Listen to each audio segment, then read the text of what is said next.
Lini belakang timnas Indonesia menjanjikan Coach Patrick tolong ketika melawan China dan melawan Jepang ini jangan diubah bersama Bung Goldin. Mari kita bahas. Timnas Indonesia sudah menemukan ketenangan di lini belakang yaitu dalam diri Rizky Ridho, kemudian J.I. dan juga Justin Hubner.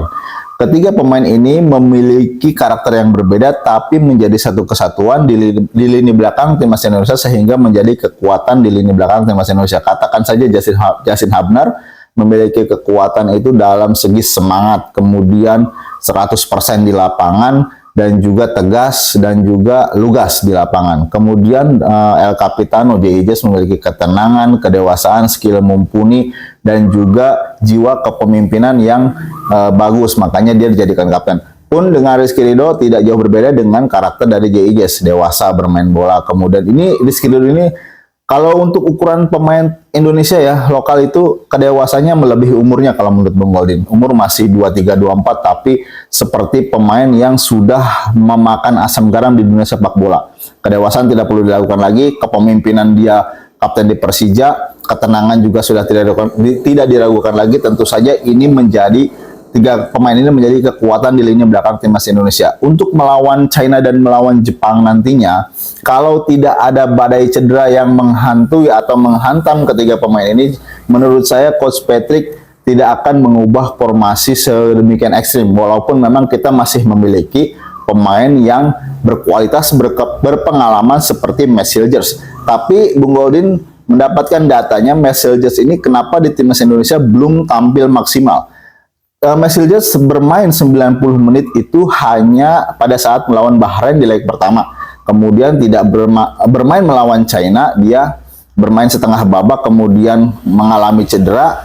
Kemudian pada saat melawan Australia kembali seperti itu, mengalami cedera, kemudian digantikan dan tidak bermain di GBK pada saat melawan Bahrain.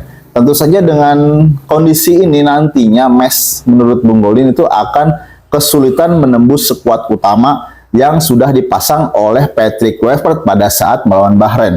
Kemungkinan nanti dia hanya akan bermain ketika salah satu dari pemain itu akan mendapatkan kartu kuning ataupun cedera.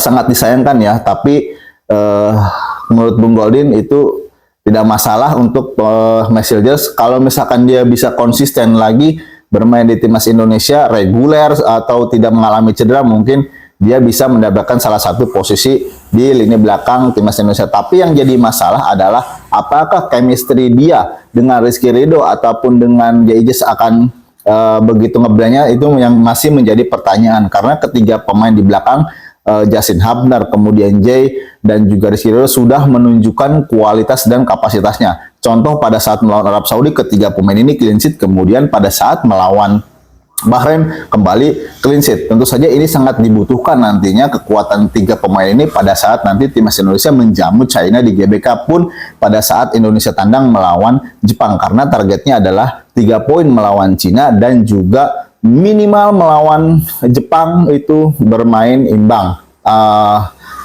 Intinya timnas Indonesia mendapatkan 1 poin pada saat tandang melawan Jepang. Walaupun kita tetap masih berharap timnas Indonesia meraih hasil positif 3 poin karena timnas Indonesia sebenarnya masih menjaga peluang untuk lolos otomatis ke Piala Dunia tergantung dari tim lain. Contohnya misalkan Arab Saudi ketemu Australia bermain imbang, kemudian Arab Saudi bertemu dengan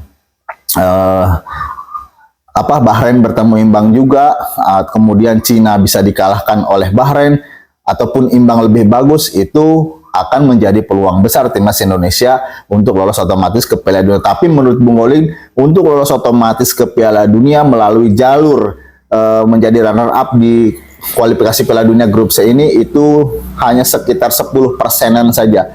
Yang paling realistis adalah timnas Indonesia nanti masuk ke round 4. Yang artinya timnas Indonesia menurut Bung Goldin jangan mengubah formasi terutama di lini belakang. Kalau misalkan di lini depan masih bisa lah, mungkin bisa digantikan Marcelino dengan Stroy, kemudian juga lini tengah ini chemistry juga sudah terbangun antara Tom Hey dan juga Palu Pessi. Tapi Tom Hey kita tahu tidak bisa bermain 100% di GBK karena dia kekurangan oksigen. Bisa saja digantikan dengan bergantian ya dengan Ivar Jenner. Tapi untuk lini belakang Bung Goldin sudah jatuh hati lah ibaratnya kepada ketiga pemain ini, memberikan rasa aman kita sebagai supporter di rumah juga menontonnya enak gitu ya.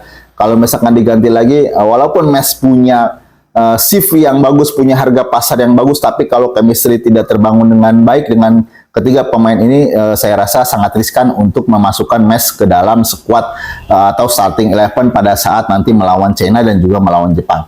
Jadi itu saja lah menurut Bung Goldin. Coach Patrick nanti mungkin tidak akan mengubah banyak skema line up pemain pada saat melawan kedua tim tersebut, dan diharapkan timnas Indonesia meraih hasil positif 3 poin melawan China dan meraih 1 poin melawan Jepang minimal, tapi pengennya kita tetap 3 poin. Salam Timnas Indonesia.